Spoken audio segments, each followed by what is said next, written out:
안녕하세요. 여러분의 투자 전략을 짜주는 제이슨의 투자 전략입니다. 오늘은 미국 금융계의 판이 어떻게 달라지는지, 그에 따른 투자 아이디어는 무엇인지 알아보겠습니다. 판이 어떻게 짜여 있는지, 그 거대한 설계도를 어떻게 보면 될까요? 지금 미국 금융권에서는 우리가 상상도 못할 수준이 추악한 이권 다툼과 동시에 위대한 설계가 진행 중입니다. 오늘 그 추악한 진실과 그 속에서 우리가 잡아야 할 진짜 돈의 흐름을 낱낱이 파헤쳐 보겠습니다. 준비되셨나요? 여러분은 2008년 리먼 사태를 기억하시나요? 당시 미국 정부는 망해가는 은행들을 국민의 혈세로 살려냈습니다. 그 대가로 도드-마이너스 프랭크법이라는 강력한 족쇄를 은행들의 목에 채웠죠.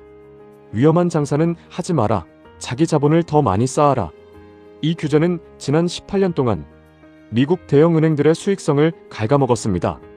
그런데 말입니다. 이 족쇄가 지금 미국 정부에게는 오히려 독이 되어 돌아오고 있습니다.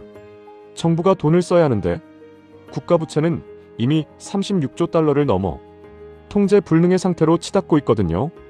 왜 미국은 이토록 부채에 허덕일까요? 단순히 돈을 많이 써서일까요? 아닙니다.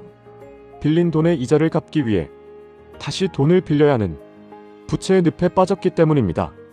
여러분이 리볼빙 서비스로 카드값을 막고 있는 것과 본질적으로 다를 바가 없다는 뜻입니다. 트럼프 대통령과 스콧 베센트 재무장관은 이 상황을 아주 잘 알고 있습니다. 그들은 전통적인 방식으로는 절대 이 빚을 갚을 수 없다는 걸 인정했죠. 그래서 그들이 꺼내든 카드가 무엇일까요? 바로 스테이블 코인을 통한 달러의 디지털 패권 강화와 부채의 토큰화라는 거대한 그림입니다. 베센트 장관은 월가 출신답게 돈의 생리를 누구보다 잘 압니다. 그는 미국 국채를 담보로 발행되는 스테이블 코인을 제도권으로 끌어들여 전 세계가 다시 달러를 강제로 쓰게 만들려는 계획을 세웠습니다. 이것이 바로 여러분이 비트코인과 스테이블 코인을 단순한 투기 수단으로 봐서는 안 되는 이유입니다. 자, 여기서 지니어스 법안이 등장합니다. 이름부터 거창하죠? 국가혁신 및 전략적 비축을 통한 전략적 단위 구축법입니다. 핵심은 간단합니다. 미국 정부가 비트코인을 국가전략 자산으로 비축하고 이를 바탕으로 달러의 가치를 방어하겠다는 선언입니다. 이 법안이 통과되면서 디지털 자산은 이제 도박이 아니라 국가 안보의 영역으로 들어왔습니다. 그런데 말입니다. 진짜 전쟁은 여기서부터 시작됩니다. 지니어스 법안이 선언적 의미라면 실제 돈의 흐름을 결정짓는 건 바로 클래리티 법안입니다. 클래리티 법안은 스테이블 코인 발행사를 누가 통제하고 규제할 것인가를 다룹니다. 여러분이 주목해야 할 지점은 정치인들의 말잔치가 아니라 월가 은행들과 스테이블 코인 업체 사이에 피 튀기는 이권 다툼입니다. JP모건 같은 전통 은행들은 말합니다. 스테이블 코인 발행은 은행만 해야 한다. 반면 서클 같은 업체들은 반발하죠. 우리가 이미 시장을 만들었는데 왜 이제 와서 너희가 다 먹으려 하느냐? 이 싸움의 승자가 누가 될 것 같습니까? 클래리티 법안은 사실상 서클과 같은 준은행급 기술 기업들에게 제도권 진입의 레드카펫을 깔아주는 법안입니다. 월가 공룡들이 분노하는 이유가 여기 있죠. 자신들의 예금 기반이 디지털 달러로 빠져나갈 것을 두려워하는 겁니다. 트럼프 대통령은 왜 중동 전쟁 중에도 이 법안의 통과를 강력하게 주장할까요? 답은 간단합니다.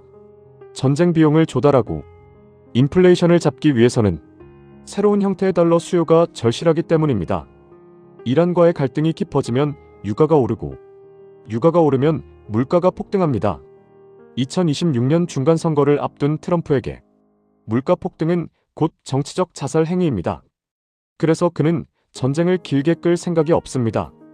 오히려 전쟁의 공포를 이용해 에너지 주권을 확보하고 디지털 금융 혁신을 가속화하여 달러의 유동성을 확보하려 합니다.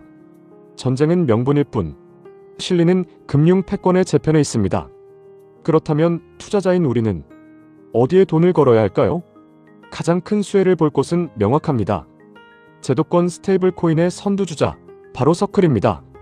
서클은 월가 거물 골드만삭스, 블랙록이 초기 투자자로 참여하고 있습니다.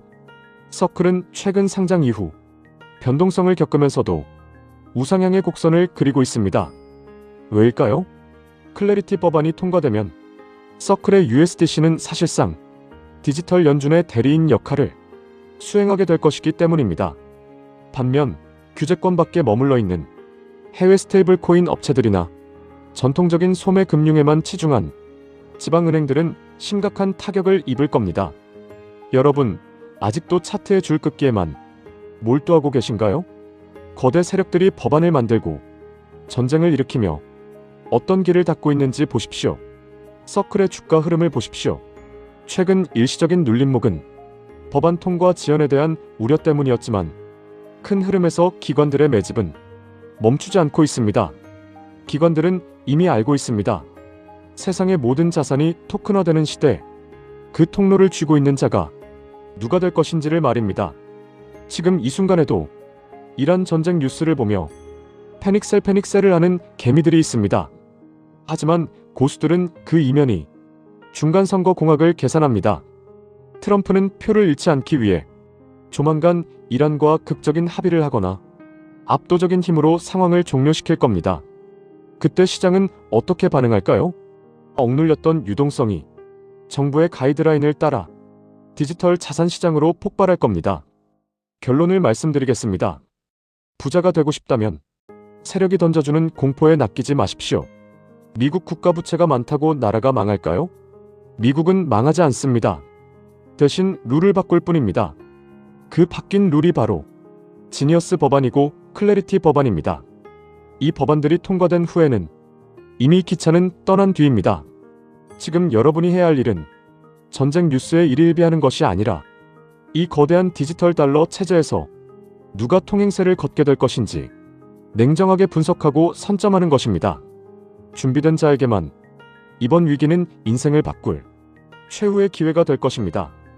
여러분이 지금 느끼는 불안함은 오늘 이 설계도를 보셨다면 그 불안함은 확신으로 바뀌어야 합니다. 팩트는 하나입니다. 미국은 달러를 지키기 위해 무엇이든 할 것이고 그 수단은 이제 코인과 법안입니다.